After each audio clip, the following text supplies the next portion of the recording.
YouTube now live. Great. So I'm just waiting for a few seconds here. All right. Hello, folks. Very exciting times. We're back. All right, let me just get this dialed in. Okay.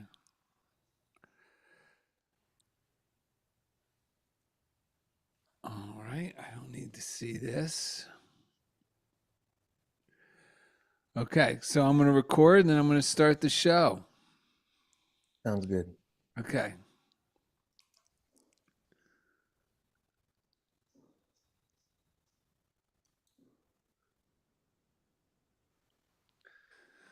Welcome to The Funniest Thing, where each week we share stories about how stepping out boldly always leads to better than expected outcomes. And on today's episode, we have our special guest, Stephen Tom Thorpe. And today, the title is You Can Work Your Own Miracles. And that is actually taken from the title of I think it's no longer in print, book by Napoleon Hill, You Can Work Your Own Miracles, which was recommended to us last year by Nancy Norman, and I highly recommend it. But we're going to take something specific out of this book, and I'm going to get to that in a minute. But before we go any further, I want to thank everybody for sending the great emails, letters, and you're probably wondering, is this show ever going to return? Well, now you have your answer. We're back. Ed's taking a bit of a break, but I'm here today, and I want to thank all the Patreon contributors. I also want to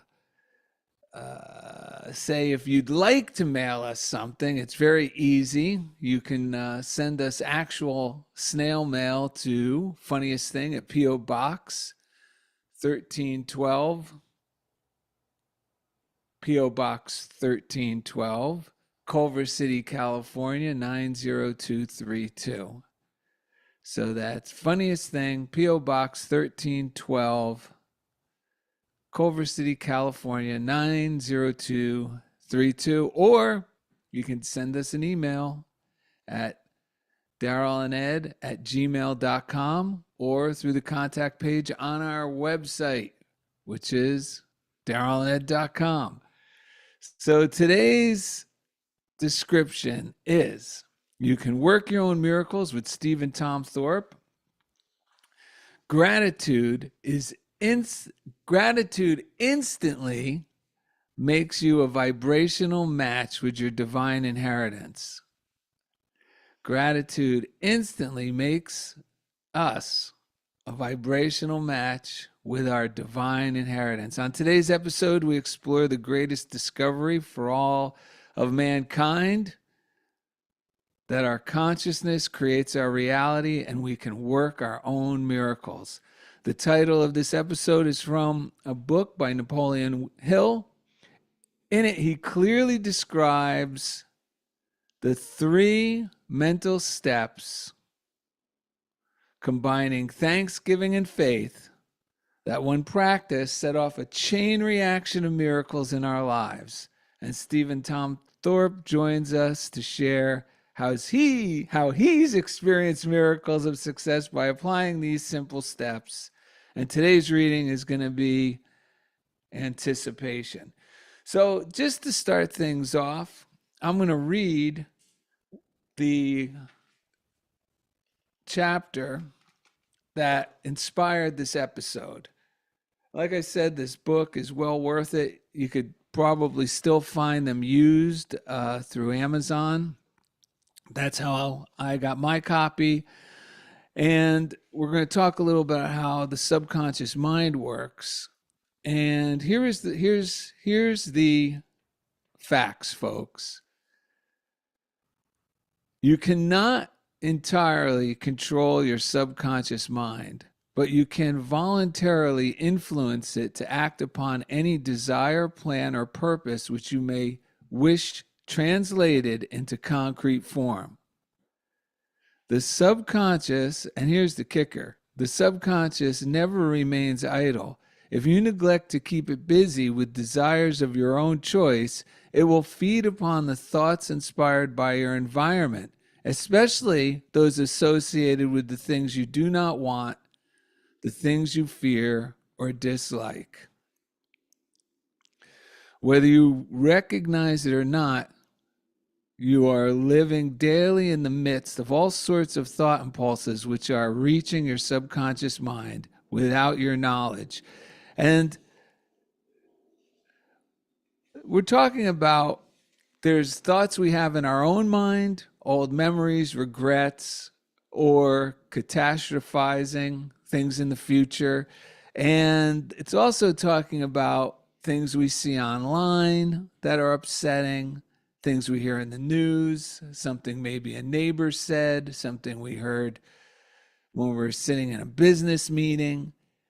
It's when we dwell on those negative things and we have the corresponding feeling of fear or, in a healthy way, enthusiasm.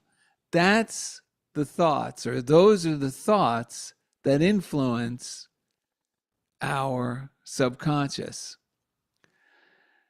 Every thought one sends to the subconscious mind, every thought which reaches the subconscious mind because of one's neglect to process and reject negative thoughts inspired by one's environment, is automatically accepted by the subconscious and acted upon. The mind attracts to one the exact material equivalent of that which one thinks about most often. And it says one of the greatest of the inconsistencies of mankind is the fact that the majority of people go through life with their minds devoted largely to thinking of all the things and circumstances they do not wish: poverty, failure, ill health, unhappiness, and physical pain. And they then wonder why they are cursed with all these undesirable conditions. But that being said, is actually good news, because if that's the case, then that means we and me can choose to think the thoughts we want to experience in our life. And that's where we get to these 3 simple steps that will help you bring about the things you really desire and eliminate the things you don't. So I'm just going to read this and then we're going to kick off the show. I'm going to kick it off. It says, how to reach and influence the subconscious mind. The subconscious section of the mind receives activating influences from 3 sources. First, from all outside sources, which convey influences to the individual through the 5 physical senses, including, of course, the words and deeds of others which come to one's attention. Second, through the 6th sense, which picks up thoughts released by others and passes them on to the individual by telepathy. That may sound weird, but that's really just the power of prayer. Third, from the thoughts of the individual, including both the thoughts which are deliberately sent to the subconscious in the form of aims, plans, or desires, and random thoughts which the individual indulges in without particular plan or purpose. Random, careless, negative thoughts occupy the minds of most people, and such thoughts produce undesirable circumstances because they are picked up by the subconscious and acted upon. The subconscious does not differentiate between negative and positive thoughts, but accepts and acts upon one type as quickly as upon the other. So the key is giving our subconscious mind definite orders as to what we desire. And here are the 3 instructions. These are nothing new. This is the same method Jesus taught and utilized and demonstrated. This is used and highlighted by philosophers throughout time. It's nothing new, but we need to hear it over and over and over again So it's worth repeating. And that's another thing about the subconscious. Repetition gets the new idea into our mind. And also being committed to being willing to release the negative or thoughts that bring us a lot of concern and worry. So here's the 3 steps. 1, and you could do this at any time, and you could do this many times, and you could do this at the start of the new year. You could do this at the start of each day. But here it is. 1, write out a clear statement of that which you wish your subconscious mind to act upon, and set a definite time within you wish action. Memorize this statement and repeat it to yourself orally hundreds of times daily, especially just before going to sleep. 2, when you repeat your statement, believe that it will be acted upon by your subconscious mind and see yourself already in possession of that which your statement calls for. Close your statement by expressing gratitude for having received what you asked for. That's thanking in advance. So first we have to know what our desire is, which is really, what do I really want? And this doesn't have to be just one big thing. This is something I do every morning. What do I really want to accomplish today? And how would I really like to experience today? And write that down. Then thank in advance. And I often write, thank you, God, for inspiring, guiding, and motivating me as I ... And then I have my to-do list. And then finally, step 3, before repeating your statement to your subconscious, work yourself into a high, intense state of emotional enthusiasm and joy because of your inner feeling that your request will be fulfilled. The subconscious acts almost instantaneously on thoughts which are expressed in any state of high emotion, either negative or positive. The last statement is highly significant. Please read it again and think about it. And that is this: the subconscious acts almost instantaneously on thoughts which are expressed in any high state of emotion, either negative or positive. So that's why we recommend doing a morning routine, because doing my morning routine gets from, and what I do in my morning routine is I read from a lot of these daily readers we've recommended on the show, like Deep Breath of Life by Alan Cohen, Around the Year with Emmett Fox, The Daily Word, there's many others. And that starts to get my mind, and I like to say, in tune with the infinite, in tune with the positive stream of life. I start feeling good. I start feeling optimistic in an overall general way. So then by the time that I set out to write down my intention for the day, which is basically what Napoleon Hill is saying,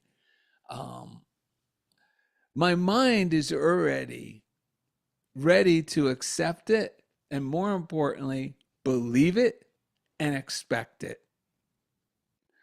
So we're going to bring Steve on here and see what he has to add to this. And then we'll bounce back and forth and we'll see what happens. So, Steve, what do you think about this topic?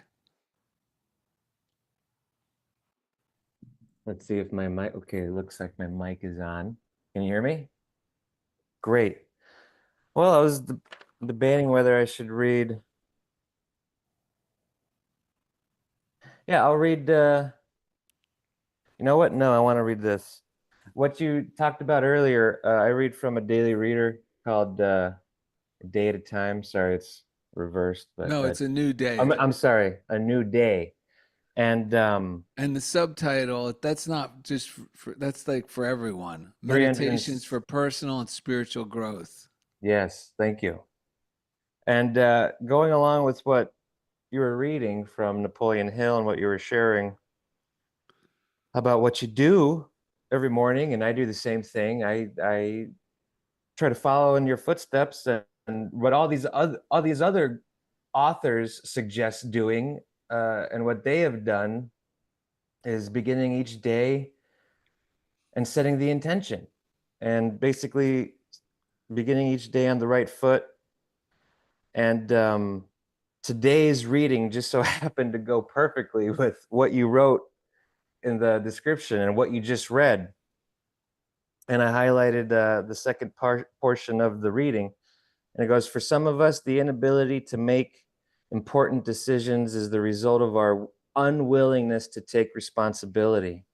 And we often pay an added price for that. We're more easily influenced by others into taking actions that may not be right for us. The ability to make decisions without undue anguish seems to improve in direct proportion to growing self-awareness and self-honesty, along with our willingness to take the steps necessary for change and progress. It also improves as we learn to trust ourselves and others. We are best able to confidently and comfortably make decisions when we learn to trust God by listening to his guiding voice within us. And that I found I have been getting better and better at by this repetition of every morning, waking up and reading from these daily readers and from choosing what I want in life. And it goes along perfectly with that reading about if you don't choose what you want, and Someone like, else will. yeah, that's what Reverend Ike, right? Reverend Ike shares. Yeah. What? Yeah. Even not Kathy, Nancy Norman would say that if you don't make up your mind, somebody else will. And what that means, now, no one tells me what to do.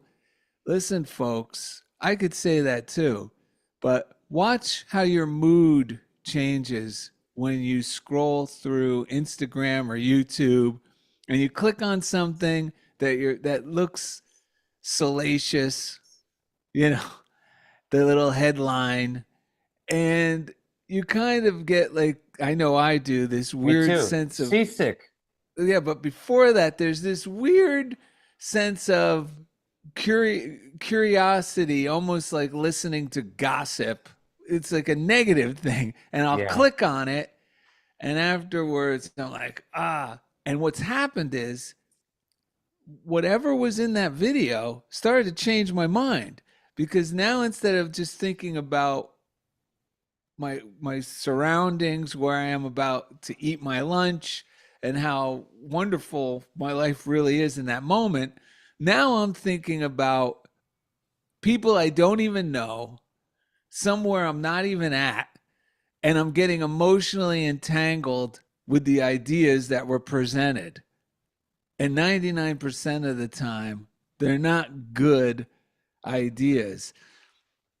I sent you a text. Since we're on the topic, well, maybe I could pop it up here. I just saw this. I could pull it up. Do you know what do you know what I'm talking about? I got Which it. one? Here it is. This has to do with what we're talking about when it comes to social media or looking at things online. I mean, there was no other time in our life. Think about it. If you saw people in a car next to you reading a newspaper or reading a book while they were driving, you'd think they were nuts. But that's what, 9/10 of drivers do now. When they're at a stop, they're reading a book, which is they're looking at videos on their phone, sometimes while they're in traffic driving. I I see rid it all the myself. time. I rid myself of this.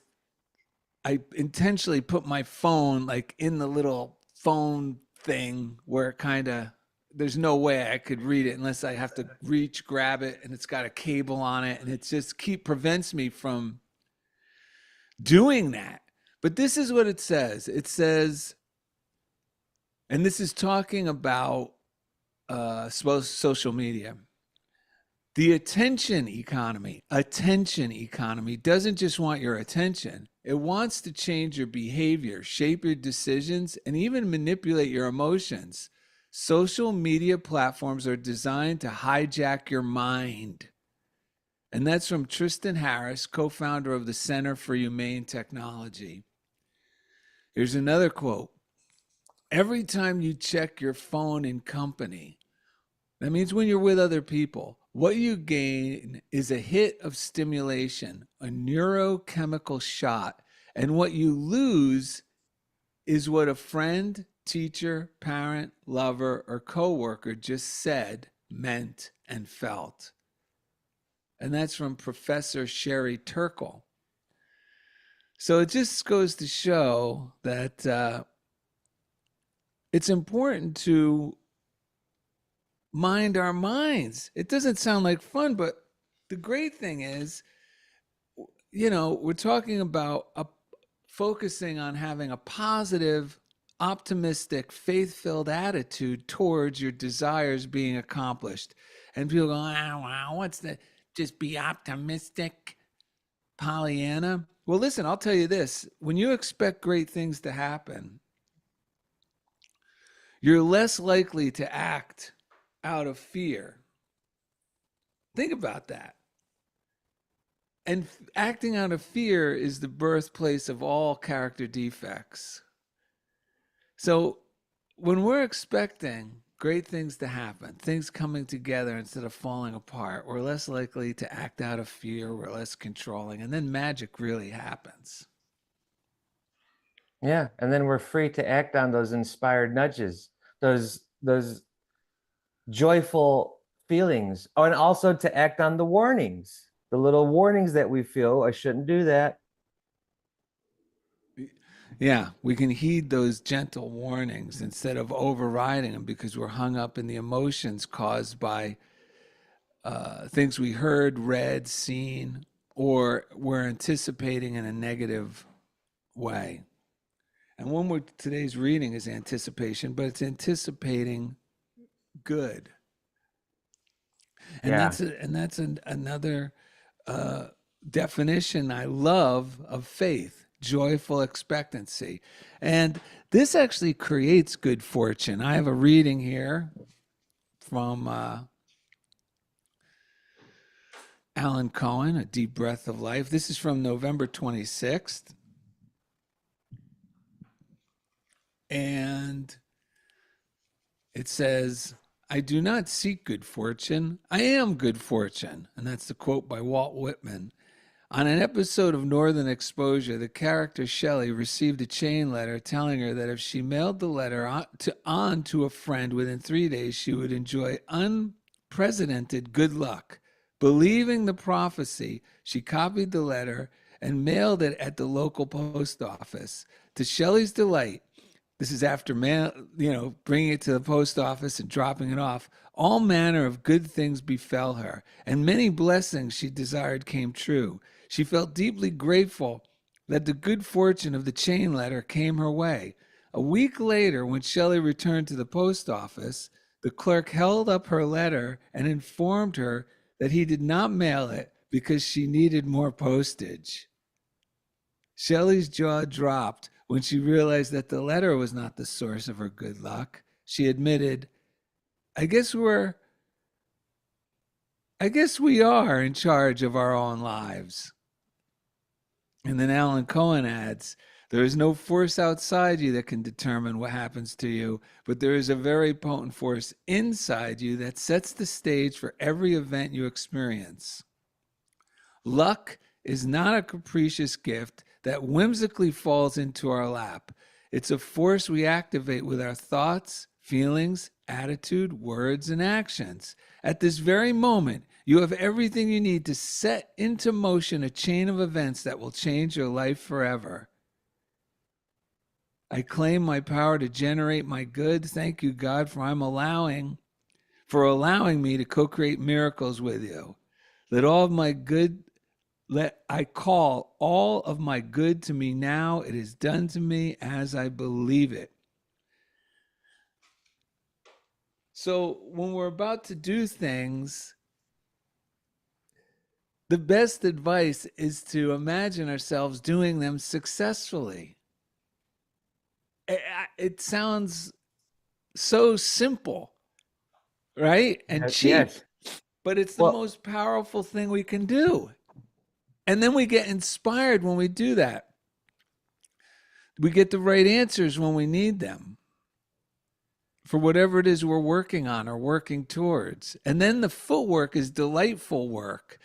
And yeah, there may be a setback or a change of direction, and it may be jarring at first. And there may be discovery that there's a little extra footwork necessary that your mind may go, but you'll find that you're not staying discouraged long enough to derail you with this attitude. Meaning, of course, things come up and you're going, I just been back and forth with my new book, getting the formatting right through Amazon and getting the ebook right back and forth and having to reformat that when, and part of me was like, well, I wanted this to all be done. I thought it was done. And yeah, it's an initial jolt. It's disappointing, but I let go of that. And then once I get into making the adjustments that are necessary, I start feeling joyful again. I get more of that sense of accomplishment. The joy is in the overcoming. But the only way that happens is because throughout the process of creating the book, and the new book is, I got it right here, I should hold it up, The Great Seal, which is the symbolic guide for happy and successful living. And it says here on the back, what if the secret to happy and successful life has been hiding in plain sight, printed on the back of every single dollar bill? And I go through each of the symbols on the Great Seal that's on the back of the dollar bill. And you may have forgotten what that seal even is and what it means. So I was able to complete this entire book with illustrations and get it up, and it's now available on Amazon. It's only $9.99. It makes a great gift for students. I'm not normally a self promoter, but I'm going to promote this as if this was from another author because it really has a lot of great things in here. First of all, you may not even know the history of the Great Seal, and you might be I know you will be pleasantly surprised when you discover what each of the symbols mean on the front and the back. It even says on the back here, each icon, the soaring eagle, radiant stars, unfinished pyramid, carries a timeless spiritual truth about purpose, imagination, faith, and divine support. These aren't just historical symbols, they are living tools for personal transformation. Read it once and you'll never look at the Great Seal or your own potential the same again. So, the Great Seal, the symbol, the symbolic guide for happy and successful living. And that was completed only because of applying the things we're talking about today. and it's wonderful. It's so incredible how all the stuff we're talking about is in the Great Seal. The founding Yes. fathers designed the Great Seal with exactly what we're talking about right now in Yes. mind. The power of focus, the power of intention. That's just one of the great Well, and also the eagle underlying. and the eagle, the predominant image on the front is the eagle, and the eagle was picked as our national bird, and the book will tell you why, but mainly because of it represents, it's a symbol, an ancient symbol, the eagle is, of spiritual vision. And spiritual vision is defined as imagination.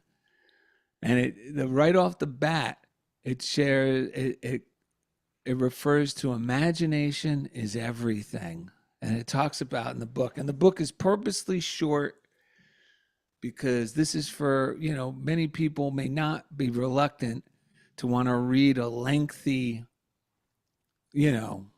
historical description of the history of the Great Seal. But I think they'd be happy to spend 20 minutes learning about how the Great Seal really can affect them in a personal way, positively, when they understand the simple symbols. Yeah, it was really encouraging for me, really motivating for me, utilizing the principles in there and the tools that you describe and unravel for. I'm not going to ruin the book. I want to talk about it now, but I Well, want it's to. yeah. Well, it doesn't What, matter. I what, mean, why spoil? I should say spoil the book for readers, not well, ruin the book. it won't. It won't. And you know what? It's got the things that these. I'm just going to say a few things out of here because they go along with when you're setting your intention. Yeah, And one in particular is on the back of the Great Seal. The reverse of the Great Seal is that image with the pyramid and the floating eye and the triangle. yeah, And there's so much in there. The magic of making a start, the idea of stepping out boldly, um, and most of all, at the top, it says "Annuit coeptis," and "Annuit coeptis" reminds us that God favors bold enterprises. So when you're thinking about your desires, it's your big ideas, your bold desires, your lofty goals. Those are the ones that carry a stronger creative accomplishing force than the small ones. And I like this quote too. When we make a decision, and that's what we're doing with these three simple steps. One is I'm recognizing what is it that I really want and how would I like it to work out? And then I have to make a decision that I'm going to follow through with this. And there's a great quote in here from, hang on, I want to, and it's in the, where it talks about the shield that's in front of the eagle, which is the symbol, it represents the power of decision. And Ralph Waldo Emerson's quote, which I love, once you make a decision, the universe conspires to make it happen. And it's ironic because one of the first uh, steps in 12-step programs, which is a spiritual program. I mean, these steps anyone can use these steps. You don't have to be in your cups to apply the steps. It's just a spiritual framework for daily living. But it says, made a decision to turn our will and our life over to the care of God, right? Isn't that what it says? And once we make that decision, and there's a key word in there, care, not the fickle finger of fate, not punishing, but care. Once I made, so now I could release my concerns, and my mind will go to work naturally on releasing concerns, and the whole universe will prove that there was much less to be concerned about once I make that decision, meaning make a decision to turn my will is everything I would want to happen in my life, meaning I'm going to let go and trust that to the care of a higher power that has its best intentions for me and my life, turn over my, right? Made a decision to turn my will and my life. Well, what's life? Life means everything I already have. Well, what if, and I would, and some people, including myself, first time hearing it, well, wait a minute. What if I do that? What if God wants me to die at a young age? That doesn't correspond with the word care, does it? That's concern. So it means I got to release everything I already have. What if I think this is the best job ever, and and and this job goes away? Well, that means a better job. So am I willing to release what I want and all the concern I have about trying to make that happen and what I already have and all the concern about hanging on to it over to a care of a higher power? Well, if I make that decision based on the word care, well, then I'll be pleasantly surprised. And I know this as a fact because this is something I do every day with my own little routine in my own way. I am pleasantly surprised with evidence, meaning I accomplish things I wouldn't have been able to accomplish prior to thinking this way. I discover abilities that I had no idea I had because I'm following through. And the world, my circumstances, even the ones that I don't have a specific influence on, where I need to say something or make a phone call or do something or engage in a certain way,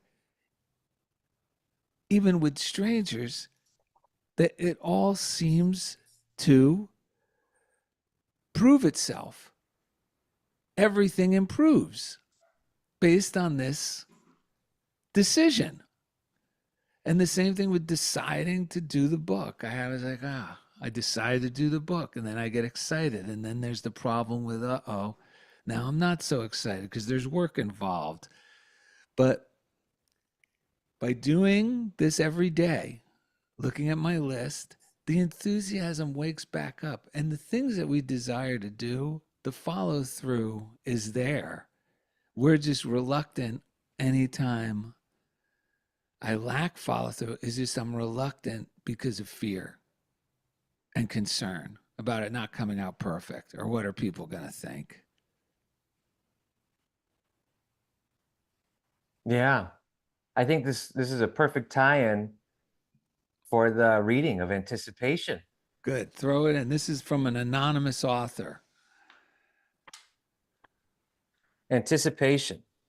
Anticipation energizes me and increases my joy. Looking forward to a special event is an energizing feeling. Tending to details and doing the preparation work focuses my attention on the love and care I feel for those whose company I will share. Today, I will pay attention to this feeling and savor it. Rather than rushing through my preparations and wishing the event could happen sooner, I slow down and feel my excitement. I feel grateful for this energizing and enlivening process. My awareness of my joy grows as my anticipation increases. I am fully alive in each moment, focused and present. Joy is with me at every moment. I am undisturbed by disruptions in my plans, able to accommodate sudden shifts with equilibrium and calm. The joy of anticipation is my delight. And then there's a little Bible quote at the bottom of the reading. You have put gladness in my heart more than when their grain and wine abound. And that's from Psalm chapter 4, verse 7. Yeah, that says it all, doesn't it? It really does. It really makes me grateful for this for all these readings, for all these different authors, and choosing to read them and elevate my consciousness, and choosing to. I think it's more important than ever nowadays. Like when you brought up with social media or with any kind of goal. When I fall into the social media and looking at things, it hijacks my mentality away from what I want, from what I'm doing with my life. And then I start focusing on stuff that's not even connected to my life. And then that muddies the waters. It mumbles it all up. And it's like when you have all these different writers from before the last century to, the beginning of the last century, and all of them are writing about the same stuff, the same processes, the same spiritual principles, but in different ways. So Yeah. it's not coming from just like one guy, or you No, know it goes all it's the way back. It goes it, back before the time of Jesus. yeah. And was it Socrates or Plato that said a grateful mind is a great mind? Plato. Plato. A grateful mind is a great mind, attracting great things into itself. Yes, and Hermes Trismegistus, which was an Egyptian author, thousands or so years, I think, before the birth of Jesus, even he said, if you want to change your world, change your emotions, change your thoughts and your feelings, is basically what he's saying, and your world will correspond. Yeah. You So know, it's that really ignites my faith and belief in this stuff because, like you said before, it's like sometimes it's like this, whatever, sounds cheap or whatever. But what's crazy? Last night in that reading, I read it. Last night I read from You Can Work Your Own Miracles from Napoleon Hill. yeah, And this one, for some reason, jumped out at me personally. There's just this little blurb. I don't think you read it. read it. Here then is the reason why most people are in the classification of failures. Ooh. 'Cause I was like, oh man, is that me? Well, it is at times. Yes, exactly. Most of their thoughts are of failure, and the subconscious mind carries them out to their logical conclusion. So that really was like, oh my gosh, like in the past when I wasn't experiencing these amazing miracles in my life, I like thought back and like, what was the general atmosphere of my thoughts? What Yeah. was the general atmosphere of my attitude back then? And it's like, oh my gosh, that's why. And that's why I need to catch myself because even today, I will. It's why it's so important for me for my morning routine. I'm afraid to not do it and to inject these positive, life affirming beliefs in my mind every day, first thing in the morning, because in the middle of the day, I will start thinking failure thoughts. I will start imagining something I got to do. And then it's like it trickles off into it's not going to go well. I'm going to be a failure at that. Why even bother? What's the point? And I gotta snap myself out of it. Only I can do that. I mean, it's good to have a friend like you Right. or to call and talk about it. But if you can't answer, if I can't call somebody, I gotta press the mental delete button in my mind and replace it with no, God is on the road ahead. God is arranging things on the unseen plane. I forget if it was the last episode where you talked about these silly affirmations. And that's another, this is like, these affirmations are the same thing as those, what we want. It may not be as specific as, this 3-step process that we're talking about today, saying it orally hundreds of times daily, especially before going to bed. Like something simple as, right now I'm looking for a job. I have wonderful work in a wonderful way. I give wonderful service for wonderful pay. Yes, because wouldn't you love to be doing something you love and being well compensated for it? Yes, and Well, it feels good. keep feeling that as if it's already here and it will be here. I mean, that's why the thanking in advance is all part of the program, you know, Yeah. because, Jesus always, every single miracle, he thanked in advance. Because the thanking in advance takes care of the third step, which is getting yourself into that enthusiastic place Yeah. of already having it, being in that higher, well, it's 2 and 3, thanking in advance. It's thanking as if I already had it, but it also gets me into that healthy anticipation of this or something better. And use this on, don't think this is just for big things. We got an appointment this afternoon, and instead of outlining it, Who's we? You and Lori, your wife? Lori, Right. yeah, outlining it in a way that, this could happen or that could happen, or if they say this, we'll say that. No, throw all that out the window Yeah. and just go in with this healthy attitude of what we would really desire or something better, and then let go of it. Don't go into your appointment wearing armor because it puts people on the defensive and you won't get what you want. I And that's the know same. this That's the because I've same. done that. But Yeah. if you That's the. but if you praise your world and imagine it full of charming people who are going to be lovingly there to help you in every way, you'll get that result. And then you'll get to call your friends and say, you're not going to believe what happened. Yep. because this is how you can work your own miracles. I was just gonna say, I'm trying to find it, but about how the subconscious mind, and you were talking about telepathy. Yes. Well, I was that's just why. gonna say, Well, there's no separation in mind with a yeah, capital M, meaning that's why you don't need to be next to people to help them. That's why prayer works thousands and thousands of miles away.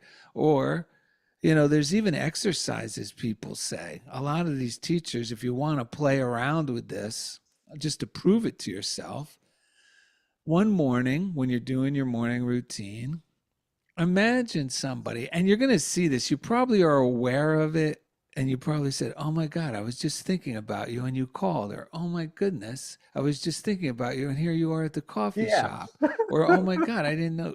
What are you doing here?" "Well, I would have never come here, but just some weird circumstances." Well, you could intentionally, if you think of someone in a positive way in your morning routine and connecting with them in a positive way or blessing them, uh, I can guarantee it.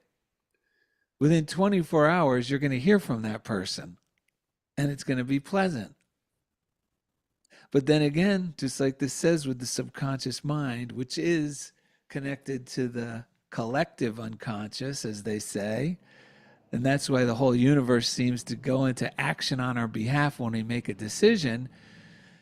When we start thinking about with resentment, people we don't like, that's why it's important to get rid of resentment because it's a link. And Emmett Fox says it's stronger than a chain. And that's why it's important to let people go with love in a unconditional loving way, because those people too will show up. And that's why they say, that's why there's that classic old saying from hundreds of years ago, speak of the devil and the devil shall appear.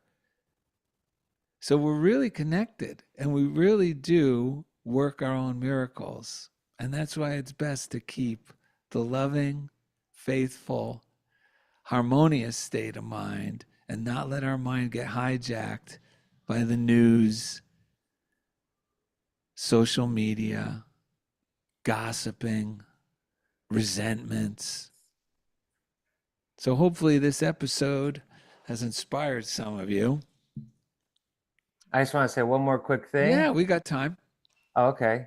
I was just gonna say that, I don't think I would have ever been able to come to my own decisions. Things that Dreams that I desired, the desires of my own heart, and get clear on it for Stephen without Daryl telling me, without my parents telling me, without any other friends telling me, or thinking back to old teachers or professors I've had. But what do I really want in this life? Or advertisements, or seeing someone wearing something on a TV show. Oh, yes, that's a I got to big one. get that. That'll make me look cool. That's a big one. That's a big one for me. But I gotta, like, the only time that I can differentiate and become, like it was saying, from, I think it was the A New Day reading, and it's been peppered in all everything we've been Yes. talking about and reading from, is self-awareness. And what was another there was another word that I really liked. Yeah, I mean, that's what we got to ask. Self-honesty. Yes. Self-honesty, not What? lying to myself. Oh, Right. no, no, I'm really thinking this, or it's like self-deception. So the only time I can really, like, be with myself and feel in tune with myself and kind of watch my thoughts and being able to feel like, what is me, what is not me, what is the true me, what is Yeah. my true self, my higher self coming through, that has only been possible right as soon as I wake up with my books and right before bed. I mean, obviously, I could try to take the time in the middle of the day, but I've found this practice, I've committed to it for, like, it's going to be 7 years, in like a couple of weeks. Like, because I remember when I started doing it, it was like the beginning of December. I think it Well, was like and this. well, and look at all the things that you're doing now that you never even were on your radar. Yes, and I remember even part of today's description. Stephen Tom Thorpe joins us and share all the miracles he's experienced. I mean, like, every time I've been on your show, I've talked about a different uh, miracle from the current apartment I'm living in. Uh, But what about now you have a new opportunity where you're actually teaching horseback riding? yes, now I'm actually there's a new opportunity where I'm learning right now through volunteering how to utilize the power of horses and their therapeutic presence to help people with special needs, with emotional disabilities, and all sorts of stuff. I mean, even just being up in age, I've heard of miraculous stories of healing through this. So I've been volunteering with a new organization at out here in California, and it's been so much fun, and it's opened up this new world for me that I'm learning about. Also, too, I'm performing live improv every weekend. I never thought that that would be a thing. Yeah, I'm part of every this. regularly at a set time with a set troupe. The bread, what Yeah. are they? The bread, what are they again? The breadstick buffoons. What are they? It's a weird name. It's not Breadstick. it's just breadstick bodega. Oh, breadstick bodega. So It's not, they perform in Burbank at the yeah, LA Connection Theater if you're in town every every Saturday Saturday night, night at 9:30 p.m., 9:30 to 10:30 p.m. so you could see Steven live any Saturday night you're here in Los Angeles out in Burbank and you're still training and caring for another horse that you ride and train. Yes, And you also have a showcase coming up. You're also working with a magician. that's right. I All mean, these things. It's like that that when you weren't list them off, it's like, do I have all this? yeah. How does this time happen? But it's so much fun. Well, and none of these things were anyone else's decisions. That's right. None of them were anybody else's decisions. They were things that I was interested in, that I utilized. I th- what we're talking about, these tools, this power of repetition, this power of making a decision, this power of seeing it through the power of my imagination. But Well, not and only following the joy. These were things that brought personal feeling of joy to you, yes, not just someone else saying, "Well, you like to act. Why don't you join this improv group?" Or, you like to act, it was these were ideas. ride horses. Yeah, Before I started riding that horses, I had no intention of ever getting on a horse. but that was an inspired idea that felt Yeah, good in spite of your out of nowhere. reasonable thinking. Yes, And it all came together. And now look, now you went from never riding a horse to now knowing how to tack up. care for, ride in two different styles, Western and Mexican, and now just starting to learn all the ins and out on equine therapy, being a facilitator where they use equine therapy. Yeah, yeah. Amazing. It's remarkable. And Well, current it's just and like, yeah, it just can happen for all of us. And like people listening, I don't want to think, well, those are pretty big. I'm not interested in horses. That's a lot or whatever. Well, what we're saying is, what is the thing that makes you personally? That's why the number one question to ask yourself, and you can meditate with it, yeah, because I never knew what I wanted. me The other neither. day I was driving my car. I go, well, I like so many different things. Yes, it's Yeah, okay to love 1,000 different things. That means you're a lover of life. But what is it that you really want? And when you ask yourself in the morning and in your meditation, and you can continue to ask yourself, what is it that I really, really want? Well, it's going to keep coming up. What is it that I really, really want? And it doesn't have to be something far away, like a non-specific giant thing, like an actor in movies. It could be something simple as the first step comes to your mind.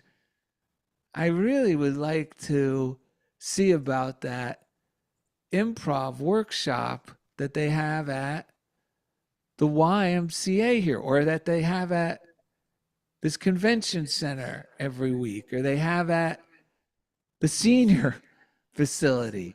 Like, that's what we really want. Meaning, don't worry about, because that used to get me all clogged up. I thought I had to have a certain career in mind when people said when I was younger, what is it that you really want to do? And I'd be Me like, too. well, I have so many things I like. I can't pin it down because then I'll be stuck with it for life.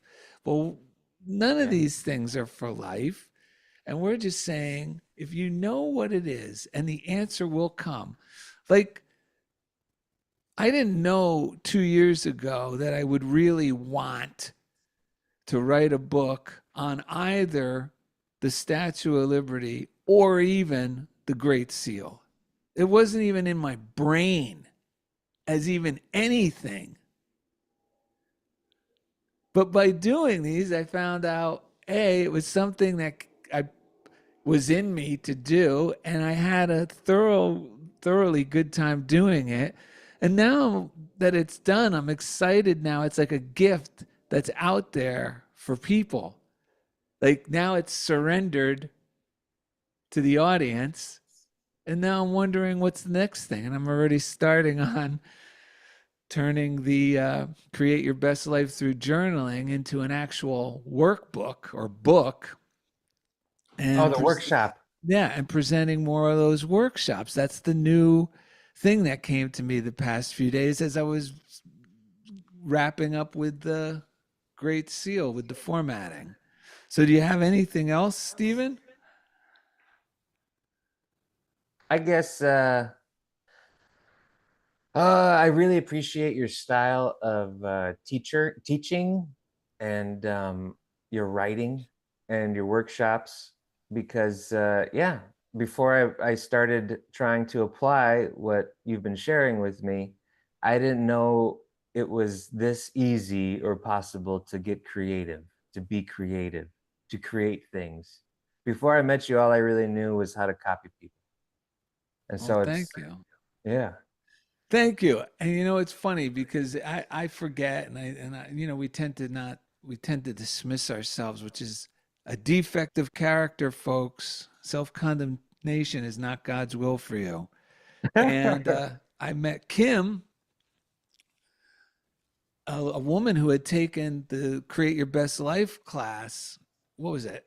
A year ago, right? I want to say maybe 2 years ago. Maybe 2 years ago. I think you're Yeah. right. 2024.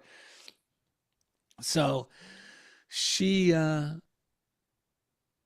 I forgot all about that she was in the class. I mean, because it seems so far ago. And she's the first thing she said, "Oh, I'm so happy.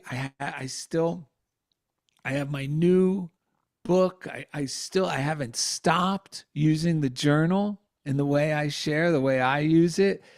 And she said so many wonderful things have happened as a result. And I was like, holy cow. And mind you, this isn't, my own invention. I'm just passing down something I've been using. Yeah. But it's so wonderful now to hear that and be able to accept it and, take it in, take in the compliment, knowing that I'm actually, just got to be part of facilitating that. The joy of facilitating it and sharing it with others. So thanks for bringing that up.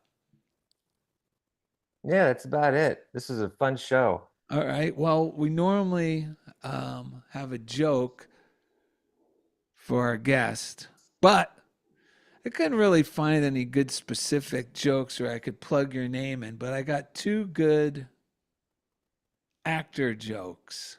Okay. Hang on. Oh, first one is, do you know where all the former James Bond actors go when they die? Double O Heaven. Very good. Wait, did I get it? Yeah, Double O Oh my Heaven. gosh, I just But figured that yeah, I out. I think you got did to say a never little heard more. it. You got to say a little more like 007. So Double O Heaven. Double And O then instead of Heaven. 007, I know these are real mom jokes, mom jeans. And the second one is, Oh, dad jokes. did you know that the actor in the volleyball scene in Top Gun Maverick is the same actor that played Wilson in the 2000 movie Castaway. Oh my God. You threw me off because I thought you were going to say the volleyball. Oh my It is God. the volleyball. I thought you were going to say the guy, what's his name? Greg Powell, who's in everything right now. Because that was his No, first that's like what. big Well, break. that's the trick of a good joke. It's a surprise. It's the volleyball that Tom Hanks accidentally cuts his hand and blood gets on it and he It's makes a little Wilson. face Yeah, with his it's hair. Wilson. That's Wilson! that's the same actor that's in the volleyball scene in Top Gun Maverick. So that's it, ladies and gentlemen. Thanks for joining us on Funniest Thing. And thank you for being a part of Funniest Thing. And we'll see you next week. You ready? Bye. I'll see you later.